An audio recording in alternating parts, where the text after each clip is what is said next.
Louange et honneur au ressuscité du troisième jour. Merci mes bien-aimés dans le Seigneur de prendre le temps d'écouter ce nouvel audio. Nous remercions le Seigneur pour le souffle de vie qu'il nous donne, pour la vie qu'il nous a donnée gratuitement. Voilà mes bien-aimés, j'aimerais partager avec vous un sujet sur les signes astrologiques.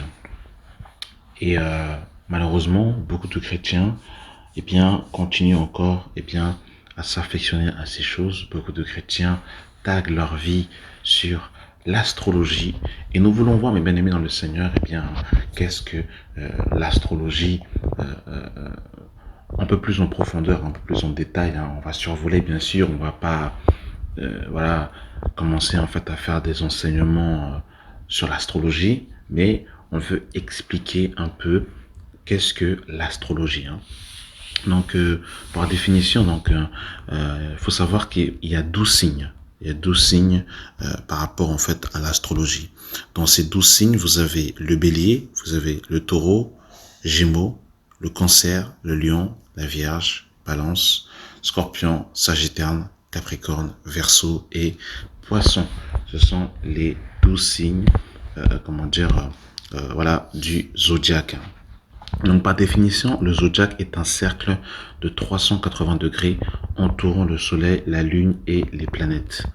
Il est segmenté en 12 points appelés signes, portant le même nom que les constellations devant laquelle le soleil passe au cours de l'année. On trouve des évocations du zodiaque vers -1700. Il a été établi par des astrologues afin d'interpréter les présages et d'observer le mouvement des astres vers -1000. Les signes du zodiaque, tels que nous les connaissons aujourd'hui, sont un héritage des Babyloniens. Et ça, c'est très intéressant et très important de le savoir, c'est que c'est un héritage complètement païen. Et nous connaissons un peu l'histoire des Babyloniens.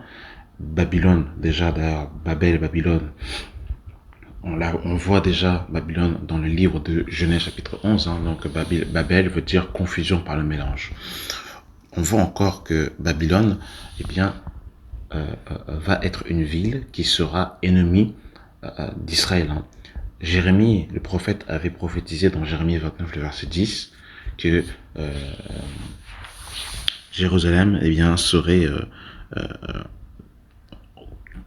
serait attaquée par les Babyloniens. Et le Seigneur a suscité Nebuchadnezzar justement pour déporter les enfants d'Israël à cause de leur désobéissance. Parce que justement, ils adoraient les divinités étrangères et aussi parce qu'ils n'avaient pas respecté le Shabbat. Parce qu'en Israël, il y avait le Shabbat annuel, c'est-à-dire qu'il fallait travailler la terre pendant 6 ans, mais à la 7e année, il fallait laisser reposer la terre.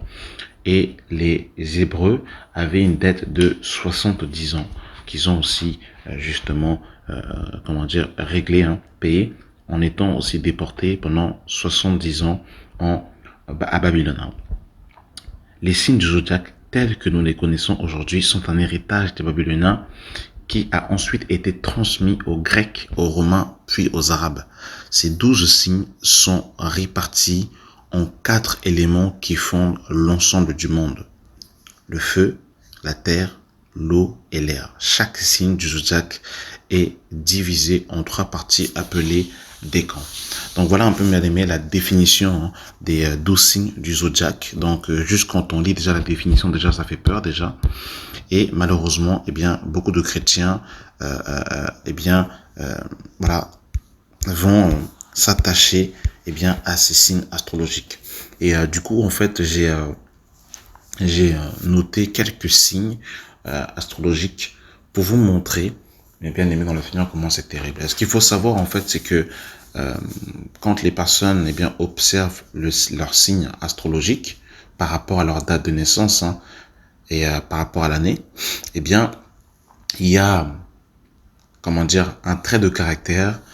On va comme prédire l'avenir, on va comme déterminer l'état d'esprit, l'émotion d'une personne au travers justement ces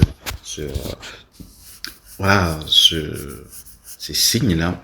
Et c'est vraiment bizarre, démoniaque. Hein. On va regarder, mes bien-aimés, on va voir par exemple le taureau. Le taureau se situe entre le 21 et le 21 avril et le 21 mai. Donc le signe du taureau se situe entre l'équinoxe du printemps et le solstice d'été. Il est généralement associé à une grande puissance de travail, la sensualité et ainsi qu'à une tendance exagérée pour les plaisirs. Son élément est la terre. Vous savez, c'est quand même compliqué. Donc je suis taureau et ça va en fait créer dans mon âme, dans mon état d'esprit, ça va ouvrir une porte de sensualité et de plaisir. Donc ça va influencer mon âme. Si véritablement je crois en ces choses, j'ouvre mon cœur, ça va vraiment en fait vraiment produire du fruit. Regardez le cancer. Le cancer, c'est entre le 22 juin et le 22 juillet. Donc le signe du cancer se situe juste après le solstice d'été. Il a pour signification le retrait sur soi, la timidité, la ténacité, ainsi que la sensibilité. Il est associé à l'élément de l'eau. Donc on retrouve, mes bien-aimés, le retrait sur soi. Et la Bible dit que celui qui se met à l'écart cherche son propre intérêt. La timidité, la Bible nous dit que nous n'avons pas reçu un trait de timidité, mais de force. Et après, on nous dit la sensibilité. Bref, il y a tellement à dire, mes bien-aimés, mais c'est juste pour vous montrer en fait à quel point que beaucoup de chrétiens s'identifient à ces choses. Vous vous rendez compte comment c'est terrible? Regardez le lion, par exemple. Ce signe, situé en plein milieu de l'été, a pour symbole la joie de vivre, l'ambition, l'élévation et l'orgueil. Son élément est le feu. Et la Bible nous dit dans le livre de Romains chapitre 12, de ne pas aspirer à ce qui est élevé et de se revêtir des choses humbles. Ça, c'est ce que la Bible nous dit. La Bible nous dira encore que Dieu résiste aux orgueilleux, mais il fait grâce aux humbles. Donc vous avez l'orgueil et l'élévation. Comment de chrétiens ne veut pas l'élévation? Mais pour être élevé en Dieu, il faut davantage se rabaisser. Que Dieu nous sauve, que Dieu nous aide. Vous avez le scorpion. Alors juste le scorpion, mes bien-aimés. Comment s'identifier à un scorpion alors que Jésus-Christ nous dira dans Luc 10, le verset 19, « Voici, je vous ai donné le pouvoir de marcher sur les serpents et sur les scorpions et sur toute la puissance de l'ennemi et rien ne pourra vous nuire. » Donc, 8e signe du zodiaque est associé à la résistance. Son élément est l'eau. Il est présenté comme le signe le plus passionné du zodiaque. À tendance sombre, le scorpion peut avoir une tendance à l'autodestruction. Alors, vous imaginez, donc c'est entre le 23 octobre et le 22 novembre. Donc, si je suis né dans cette période-là et que je m'identifie à ce trait de caractère en me disant je suis scorpion, alors que Jésus dit qu'on doit marcher sur les scorpions déjà, donc c'est déjà compliqué. Et là, en fait, on dit que la tendance, en fait, c'est que, en fait, il s'éveille à une tendance sombre. Et que le scorpion peut avoir une tendance à l'autodestruction. Alors, faut pas s'étonner quand après, en fait, on est attaché à la cigarette, attaché à la drogue, attaché, en fait, à des addictions destructives et nocives pour la santé. Manger à outrance, tout ça là, pour s'abîmer la santé. Et voilà, c'est tout ça. C'est grave, mes amis, c'est grave. C'est grave. C'est terriblement terrible. Voilà, mes bien-aimés, comment est-ce que ces choses-là, sont des portes ouvertes à l'ennemi.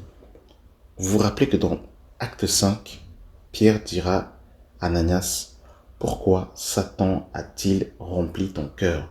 Il faut savoir une chose, c'est que l'homme est une maison et que le diable cherche d'une manière ou d'une autre à rentrer par une porte pour pouvoir justement influencer notre vie, pour pouvoir dominer notre vie, pour pouvoir nous rendre esclaves. Satan n'a pas de pouvoir sur la vie d'un enfant de Dieu. Mais par contre, si un enfant de Dieu ouvre des portes, il se rend lui-même esclave de l'ennemi. Et quand on s'éveille, par exemple, à ces signes du zodiaque, à ces choses dans les sphères, il faut savoir qu'il y a des démons dans le monde spirituel. Quand vous lisez Éphésiens chapitre 6, le verset 12, on nous parle des démons qui sont dans le deuxième ciel, et bien aimés dans le Seigneur. Donc on voit que spirituellement, dans les sphères, il y a des puissances occultes qui influent sur l'homme. Et quand vous lisez Éphésiens chapitre 2, on présente Satan comme étant le prince de l'air. Donc ça veut dire que dans l'air, dans l'espace, il y a un mouvement qui s'effectue. Il y a des tendances. Il faut savoir que les Babyloniens aimaient beaucoup l'or. Parce que l'or, en fait, avait en fait reflétait aussi leur trait de caractère. Parce que les Babyloniens aussi étaient très axés justement sur tout ce qui est choses aux astres et toutes ces choses-là. Mais bien aimé dans le Seigneur. Donc ça a véritablement un effet sur l'état d'esprit, sur le caractère, sur le comportement. Donc mes bien aimés, sortez de ces pratiques, sortez comment dire, de ces addictions diaboliques, démoniaques qui ouvrent des portes dans vos vies. Après, on ne comprend pas comment on a des rêves bizarres. On ne comprend pas pourquoi est-ce que des fois, on a des rêves où on couche avec les gens. On ne comprend pas pourquoi est-ce que dans sa vie, il y a comme des blocages. Et bien, c'est tout ça, mes bien-aimés. On ouvre des portes à l'ennemi. Donc vraiment, mon frère, ma sœur, si tu es sorti, si tu es rentré dans des choses, mon bien-aimé, reprends-toi, sors vite de là. Et la Bible nous dit que si quelqu'un est en Christ, il est une nouvelle création. Les choses anciennes sont passées, voici que toutes choses sont devenues nouvelles. Nous n'avons plus, mes bien-aimés dans le Seigneur, eh bien, à nous identifier à un trait de caractère extérieur qu'à notre Seigneur Jésus-Christ. Si tu t'attaches à une autre personne que le Seigneur, effectivement, tu développeras un trait de caractère, mais qui ne sera pas celui du Seigneur. Nous devons véritablement rejeter ces choses et vraiment nous affectionner au caractère de notre Maître, au caractère de Christ. Amen. Merci d'avoir pris le temps d'écouter cet audio et que la grâce et la paix soient avec vous. Au nom de notre Seigneur Sauveur Jésus-Christ. Amen.